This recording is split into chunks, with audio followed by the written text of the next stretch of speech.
Rock Bottom coins are the #1 place to get your Madden coins. If you make coins for my videos, sell them to Rock Bottom. If you're buying, use my code GUTBOX for 10% off. Hey, Fox here. Don't ask about the wolf sound on the Fox new thing. They just think it's neat, so we're rolling with it. Anyways, we got a lot, like an insane amount of things to talk about this week. Investments. We got the schedule that I'll show you that's pretty basic. We have, even better, the Thanksgiving Blitz prep pro. Like, should you sell your team? Like, we always talk about that every year. So let's go ahead and just first talk about what's coming this week, right? We have the basic, the expected promos, right? AKA, we got today, Team of the Week tomorrow, Harvest, Legends. Really, it's Nets week. That's the big mover and shakers. And people are already asking me, like, should I sell them off my squad? Which, it's like a week and a half ahead of time. We've been talking about it for a little bit, the big crash around Blitz. Now, if you guys remember in previous promos, this sometimes happens. Some cards do crash. Like the Blitz market, the training market will absolutely be cut down. Like a Confederate soldier during Pickett's charge.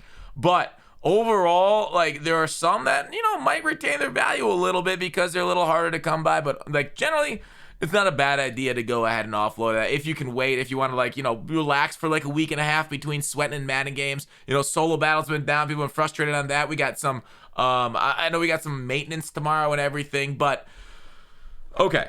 All right, that's what I want to say. But we'll come back to Blitz. I want to talk about investments right now. So, like, okay, if you sold your team and you got spare coinage, what is a thing to look onto? So we got Harvest Part 2 coming on Thursday. If you recall, Harvest Part 1, we had some really expensive, like, 93s, right? We got, some of them are still pretty pricey. Taylor, maybe not too much. Griffin also falling down. But if you guys recall on launch, these things were like, what, 700, 800K because of how expensive the set was.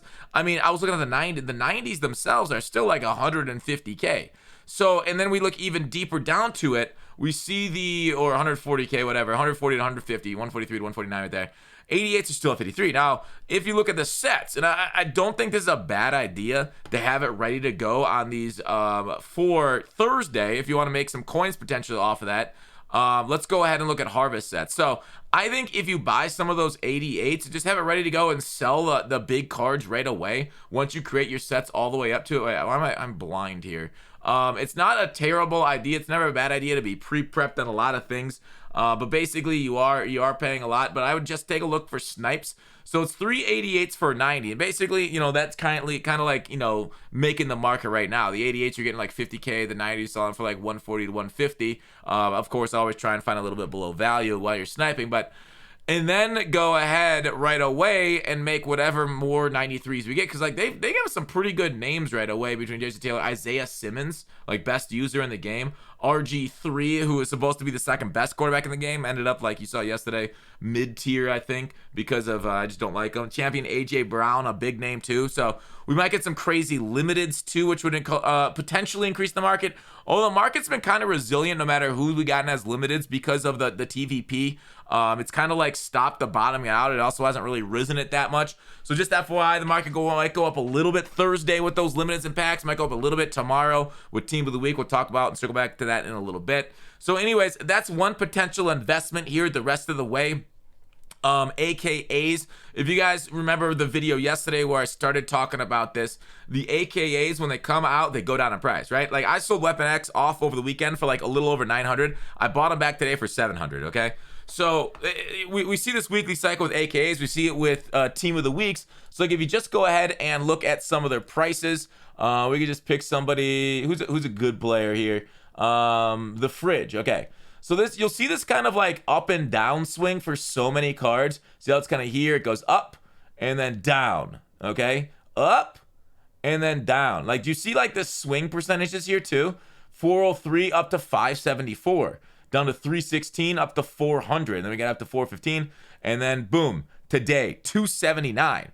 So we keep seeing these up and down swings, which means, hey, there's potential investments right there. And I do recommend, not investing everything into one card when you go ahead and make these investments, but going ahead, like staying with Steve McNair, downswing up, downswing 445, up 489, great. But like last week specifically, 279 when RG3 was announced with Thanksgiving Part 1, could have gotten that, sold for 350. Okay, so you could have made, what is that, potentially, 320, 40K off that swing off one card. Same thing would happen to their set pieces too. 93 overalls are set pieced at 90s. 90s are down to 180. There's a potential investment right there also. So not a bad idea. I would not do this next week with Blitz then on Thursday, because really the market doesn't swing back up on Blitz. But this week there is potential investment there. Obviously we have Team of the Week investment with the same thing, because they are in packs and people pull packs day of, but the packs aren't crazy, so they don't keep pulling them.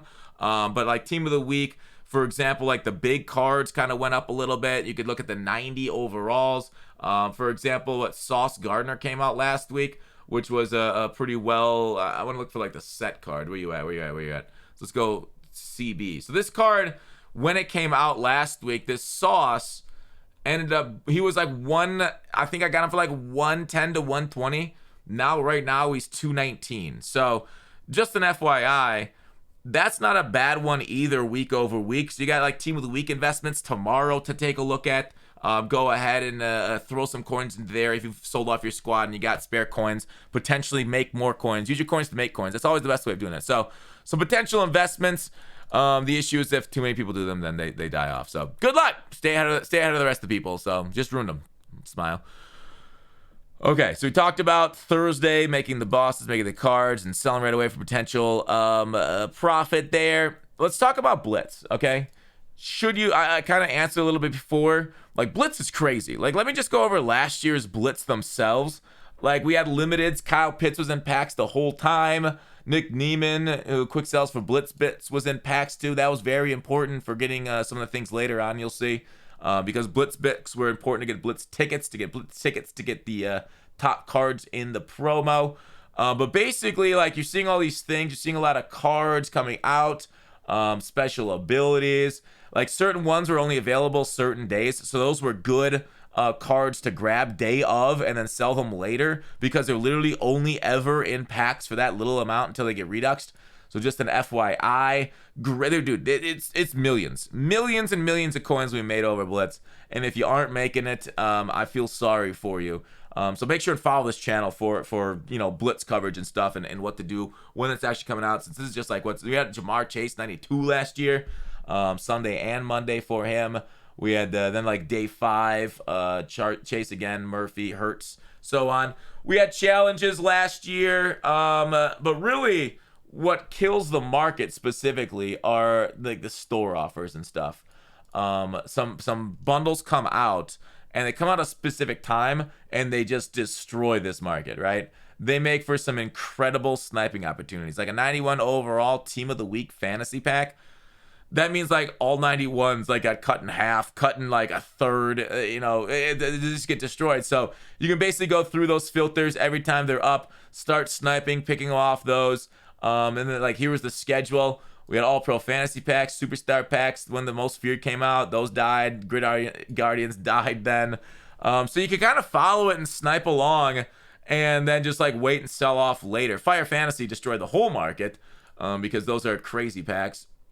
Hopefully get those. I love Fire Fantasy packs. Again, Platinum, like this helped a little bit since it brought out coins back into the market. Legend Fantasy pack made Legends go down.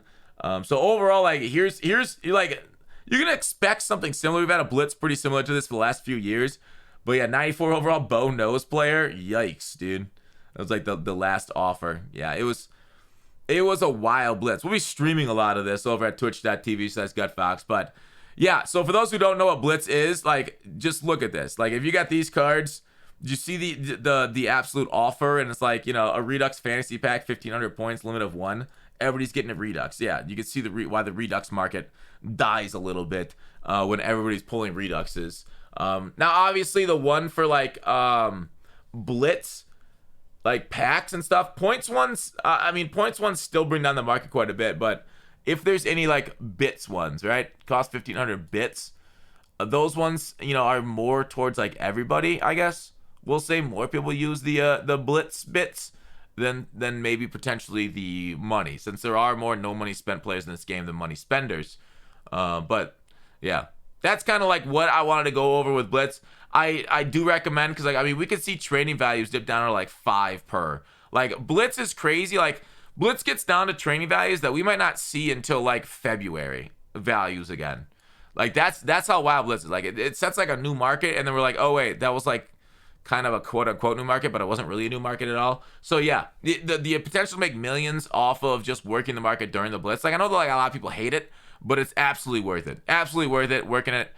So like there's multiple reasons. Not only will your team potentially go down in value, and it's nice because like with the pack in the store right now, we kind of have a minimum value on all of our cards. So like it's not like the closer we get to Blitz, it's not like the market's gonna crash, right? The pre-crash is only gonna happen to cards above market value because of the variety pack. Like the cards that are way above trading value, which, you know, there's not that many of them in the game.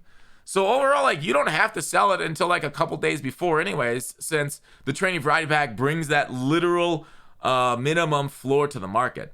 But FYI, do what you want to do. 9 days until the market apocalypse. I'll see you there. It's going to be fun. Let me know if you got any questions in the comments. I will see you later.